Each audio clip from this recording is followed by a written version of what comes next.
Escape of disorder, asylum is what they seek. Yet this economy's weak. Like John Gotti said, the money's out in the street. You need the heart of Balboa, the eye of the tiger. Hey yo, make sure you check that Rare Air Chief Cherokee featuring Brav the God on Spotify. Coming up, right?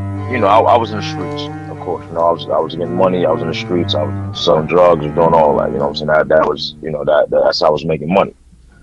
So with selling drugs, you know, comes beef. Now I'm gonna give you a good story. Actually, I don't think I never told the story. Hey yo, LAZ, I done told y'all before, they calling this book The Hood Game of Thrones, you heard?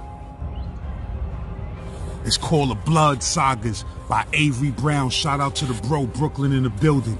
The bro got major people reading this book and major things about to take place with this book. Make sure you on the right side of history, you heard? LAZ. This is a warning. Some episodes on this channel may be disturbing to some. We mean no disrespect to anybody who was closely related to or loved some of the victims in some of these stories. We're just documenting true street history. Now, both Turkey and her baby dad was crack users, you know what I mean? They was allowed dudes sometimes to sell drugs out their apartment. Not only that, but she was also an outstanding chef. And when I say chef, I ain't talking about baking or frying or cooking no food, you know what I mean? I'm talking about this chick was like the best crack cooking chef in the whole Jackson Ward projects. And everybody would bring their work to her, you know, for her to do the magic, cook it up for them, stretch it and all of that. You know, and then of course, dudes, you know, they would hit her off with a little something for her services. So anyway, the nigga Pop, you know what I mean, he used to use her to cook his shit up. And then he would be selling out her apartment from time to time.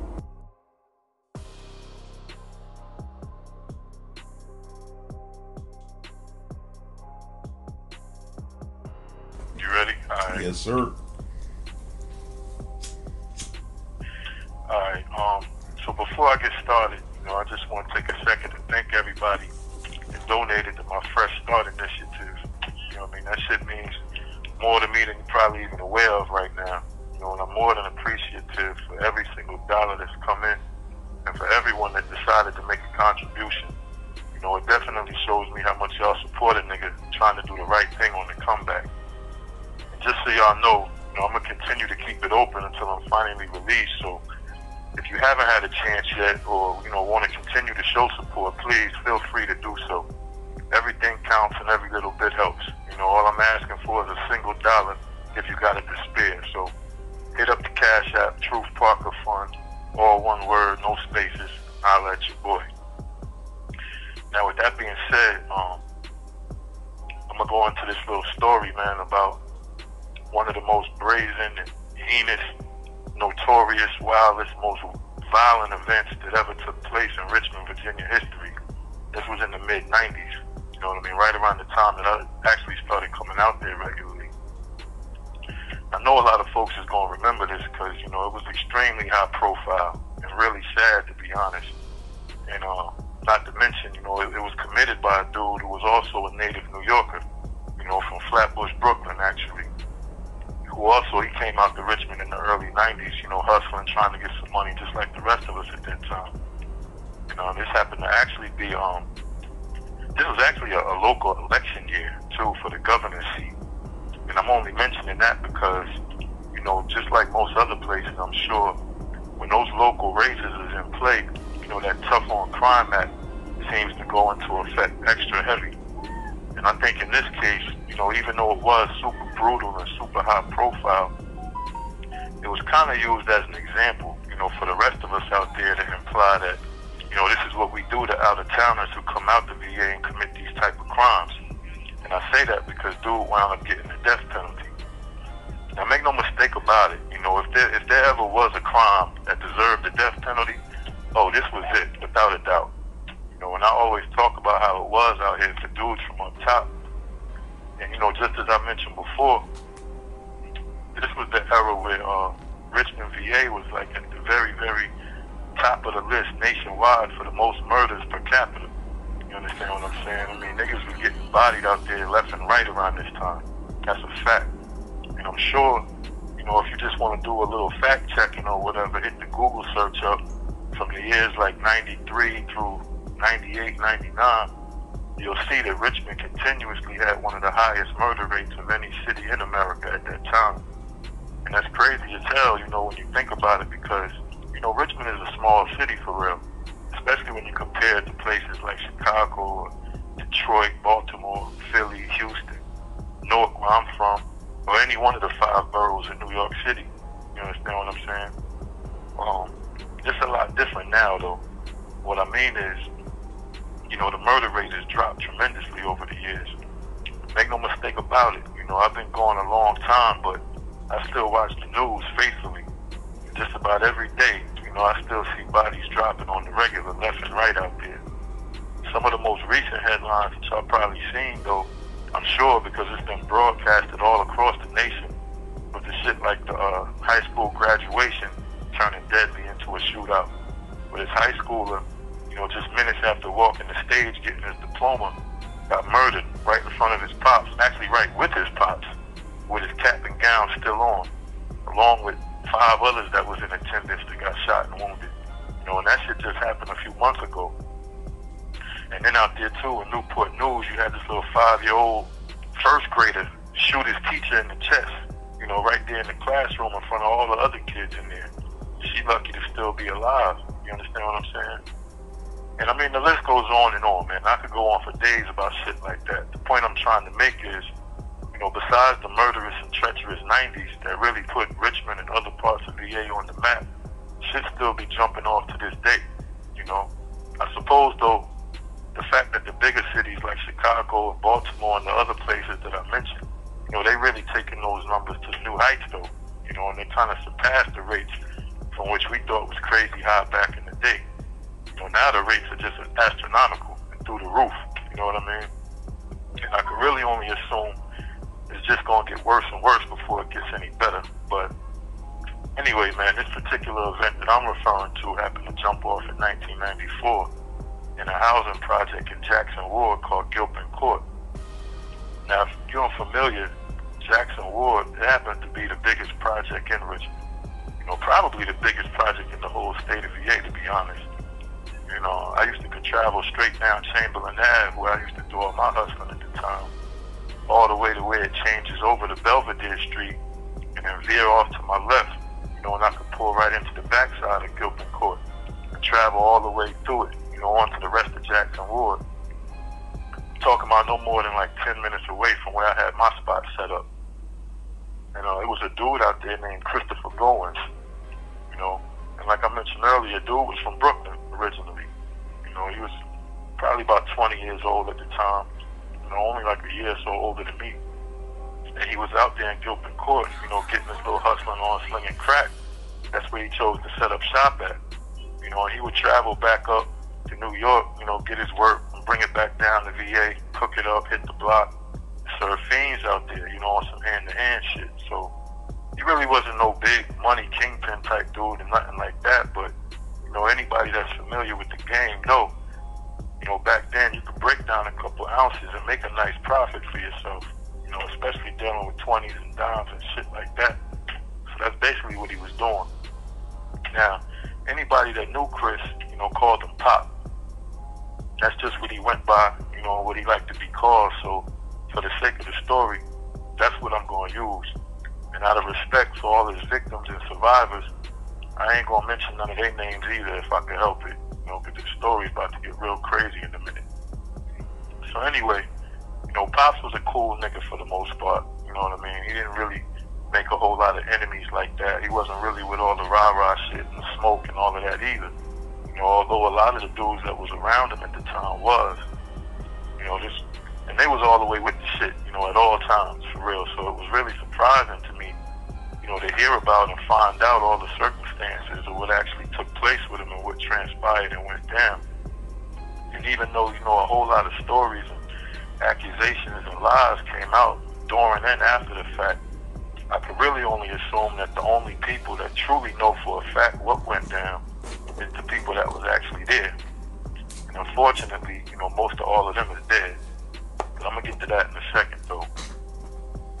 So, just to be clear, I'm stating the fact that this picture I'm about to paint for y'all is mostly from one of the survivors' descriptions and testimonies, really, of what actually took place in that small apartment that day when shit went left.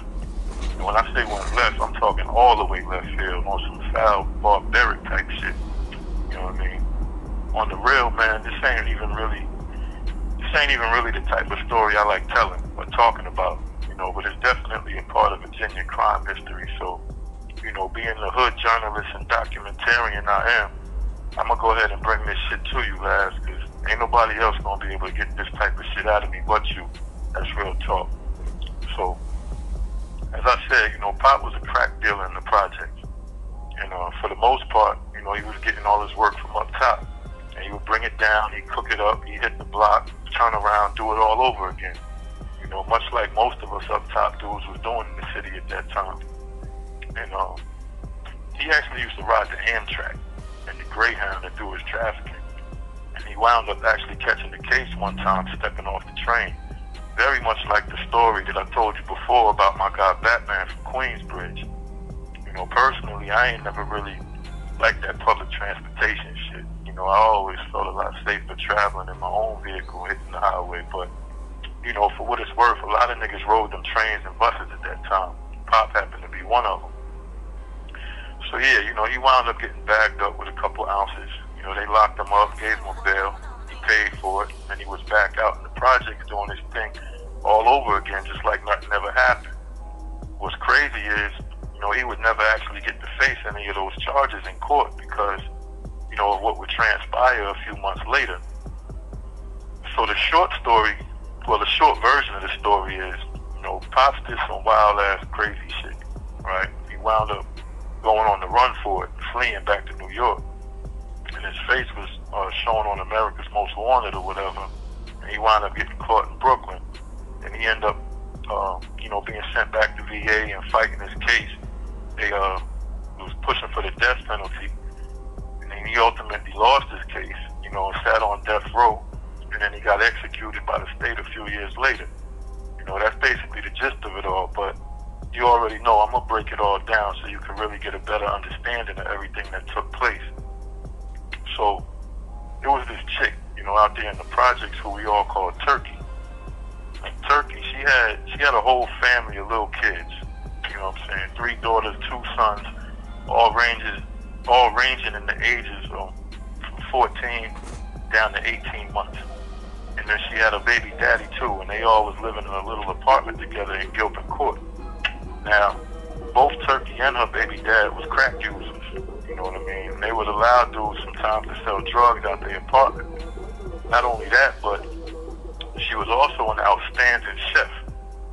Now when I say chef, I ain't talking about baking or frying or cooking no food, you know what I mean? I'm talking about this chick was like the best crack cooking chef in the whole Jackson Ward projects.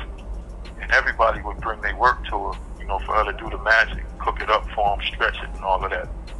And then of course, dudes, they would hit her off with a little something for her services. So anyway, the nigga Pop, he used to use her to cook his shit up. And then he would be selling out her apartment from time to time. Now mind you, all of this would be going on while these little kids is running all through the house, running all around the spot every day, all day. Now, Turkey's oldest daughter, who happened to be 14 at the time, and was probably a little too grown for her age. And what I mean by that is, she had likely seen and done and experienced quite a bit at her age, given the type of environment that she was growing up in. I won't really speak on her personal life in that aspect, but I said all that to say she was already out there having sex with grown-ass men. You understand what I'm saying? And she actually wound up getting pregnant by Pop. Now, Pop, on the other hand, he already had another girlfriend that he was dealing with, and he ain't really seemed to be too happy about little shorty girl getting pregnant by him. So that kind of became an issue down the line. And according to the news and the testimonies and all the he say, she say that was out there at the time, it was implied that ultimately that was the reason why he flipped out and then blacked out on the whole family. Now, before I get to that though, let me just say this too, because this wasn't part of any of the news stories or the evidence that ever came out, but I truly feel it probably played a big part in what really happened that day and some of the reasoning behind it. So like I said, the chick Turkey, she was a mean chef, right? And a lot of people would use her. And if you know, like I know, crackheads, they could sometimes be geniuses when it comes to getting their fix or their next hit. And Turkey wasn't no exception to that. Let me explain what I mean. So, when you're cooking crack, a lot of times, the whole purpose and process is to stretch the coke, and make more than what you originally had without losing too much of the potency. And a lot of times, there'd be extra residue or whatever left over in the pots. And if you had a crackhead cooking for you, which wasn't uncommon, by the way, they would come up with all kind of ways to try to leave something behind in the pots that wasn't real noticeable to the untrained eye, and then go behind themselves and scrape it out the pot, whenever you left or went on about your business. Basically get a free eye, you know what I mean, on some real slick shit. Well, what I had learned about Turkey was she had this way of cooking up on the stove. You have 1 minute remaining. It's about to get good, man. I'm gonna just call you right back. I bet. All right. Thank you for using GTL.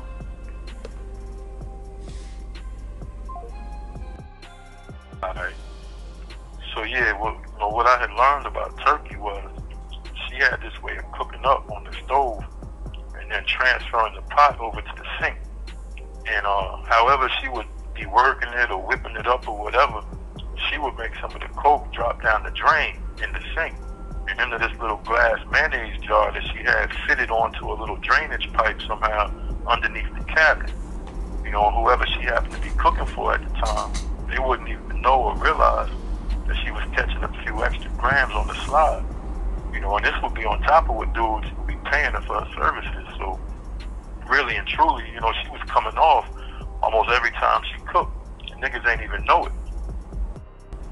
Now, it was said, documented in like various news outlets that on this particular day when all the madness jumped off, that Pop wound up going over to the apartment with one of his partners, and somehow or another, he was shown a picture of the unborn fetus in Shorty Girl's belly, and he just lost it and blacked out.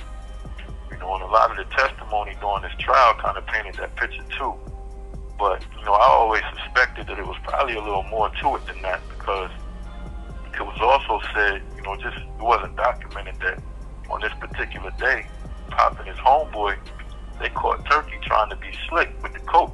It's the coke in the sink trick.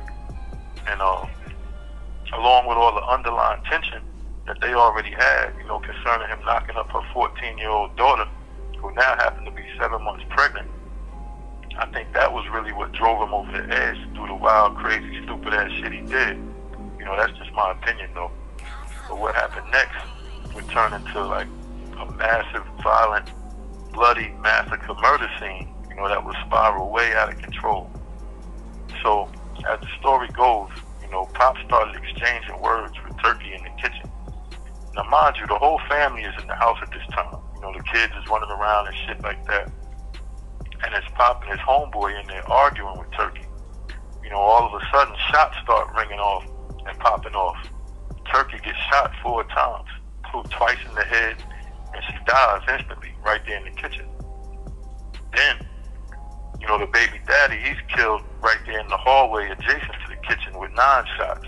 He also caught 2 in the head, 3 in the chest, and the rest was in his arms and legs while he was laying there on the floor. And then for whatever reasons, they decided to turn the gun on to all the little kids in the house. So then Turkey's little 9-year-old daughter, she wound up getting shot 3 times. Once through the heart, once through her lung, and then once in her head at close range. And her little 4-year-old son, he shot once in the head too, at real close range. And then the smaller and younger 3-year-old boy, he shot twice in his head same way. Then it was said that next, Pop went to the back bedroom where the 7-month pregnant 14-year-old girl was with her 18-month-old sister and proceeded proceeded to shoot her 9 times. 3 of those shots went directly in her belly, you know what I'm saying, once in her neck, and the rest was in her arms and legs while she tried to shield the baby sister from getting shot. But the 18-month-old got hit anyway. You know, fortunately, it was only in the wrist and the arm though, so I guess Shorty did a good job kind of covering her up the best way she could. Basically, everybody in that family though was executed and left for dead that day. You know, but ultimately, by a stroke of God's hands, the pregnant girl, she only played dead, you know, but she wound up surviving, along with her little baby sister that she shielded with her body. You know, and once she was convinced that Pop and his friend had left the house, that's when she managed to go call 911 for help. And, you know, when she finally made it to the hospital and through surgery and all that, it was determined that one of those shots into her belly went directly through the unborn fetus's face. You know, and she wound up losing her baby too. Now, I ain't really got no words, you know, for that kind of violence. You understand what I'm saying? I done did some wild ass shit myself to some deserving niggas before, but never have I put my hands on or turned my gun on no kids. You know what I mean? That shit is just totally uncalled for. And I can't even begin to fathom any types of circumstances or situations where I'd be able to justify taking the lives of some small children, even by accident. You know what I mean? That shit is just a complete and ultimate no-no in my book. But that's just me though, you know. Anyway, man, the nigga Pop, he went off on the run after that. Like I said, ultimately landed on America's Most Wanted. You know, he was able to duck out and hide for probably about 2 months, you know, before he was captured back in Brooklyn along with his girlfriend. And then through the course of the investigation of the murders, it was determined that all of the shots that was fired that day in the apartment, they all came from the same .45 caliber Glock. You know, when investigators, they was able to match the bullet fragments and all that in the casings to the same bullet cartridges that was found in Pop's girlfriend's apartment and in their possession when they got caught. You know, along within the car that they was driving and had escaped in too. Now, obviously, you know, the 14-year-old that survived, she was able to give some detailed eyewitness testimony for the prosecution during the trial phase, you know, along with some other evidence that was presented too, but I ain't even gonna get into all of that right now. Overall, you know, Pop was charged with capital murder for killing the 3-year-old, and then he got 4 first-degree murders for the rest of the family. You know, 2 malicious woundings and attempted murders for the 2 that survived, and then 7 counts of gun charges stemming from using a firearm in the commission of a felony. And, you know, although he tried to put up a fight, and trust and believe, this nigga tried any and everything he could to possibly make a defense beyond a reasonable doubt. He even went as far as to point his finger at his homeboy, you know, that was with him that day. So that's a whole nother story, though. He ultimately wound up being found guilty of everything. You know, and during his sentencing, he received the death penalty for the capital murder and 4 life sentences for the other murders, and then 70+ years for the malicious woundings and the firearm charges. And then, you know, after all this clemency attempts and appeals was exhausted and turned down in the courts, the state of Virginia executed him by lethal injection in December of 2000. And you know what's crazy is, when it was all said and done, the little shorty girl who survived getting shot 9 times and losing her baby, she was sitting right there watching Pop as he took his last breaths on that prison gurney. How ironic was that?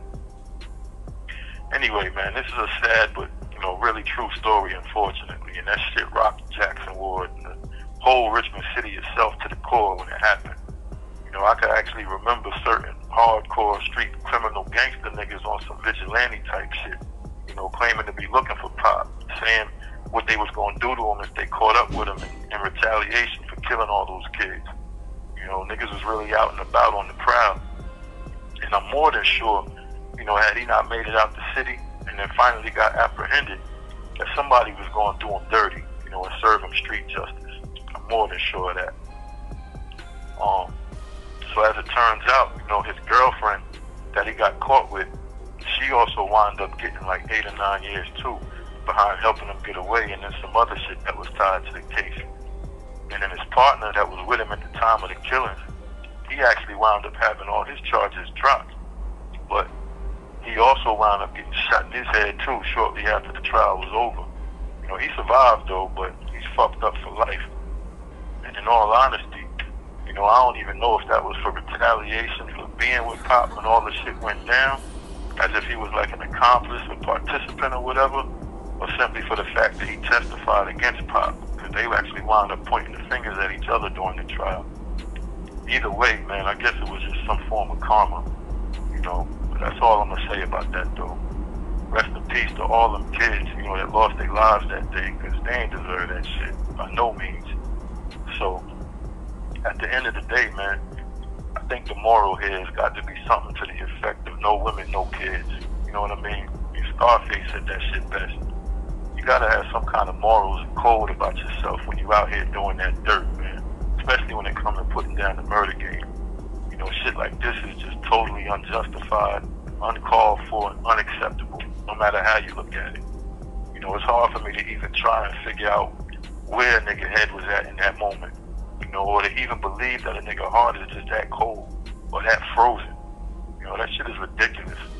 And beyond that, you know, just know that karma is real, man. The things we do in the dark, they will almost always come to the light. That's a fact. Ain't no way to pick and choose how that karma gonna get reciprocated back to you when that time comes either. So just be aware of that. So when you out here being a snake, doing folks dirty and all that, thinking you're getting away with something, yeah, you know, you might get away with it right now for the time being, but rest assured something will definitely come back around and bite you dead in your ass. No homo. Trust and believe it ain't gonna feel good either. You ain't gonna like it one bit. That's real talk. Anyway, man, you already know. Shout out to you, Laz. You know, like I said earlier, man, I ain't even really want to do this type of story, but I figured if it needed to be told, then I may as well bring it to you. Cause ain't nobody else gonna get this shit from nowhere else. That's a fact. You already know how we get down, my brother. Shout out to all the real street guys out there too, that got morals and got values and still play the game with principles and integrity. You know, we cut from a different cloth, man. They just don't make that kind of fabric and material no more. You know, this shit is vintage and hard to come by. So big up yourselves, you know. You already know who you are. Don't forget to tune into my podcast, Truth Beyond These Walls. It's on every single music streaming platform out there. Holler at me on the gram at Truth Beyond These Walls. And if you haven't already, you know, don't forget to donate $1 on Cash App to Truth Parker Fund. All one word, no spaces. I know y'all see it on the screen. It's your man Truth though, man. Jersey to VA all day. Brick City to the rich city. You already know how I do. Holler at your motherfucking boy. One.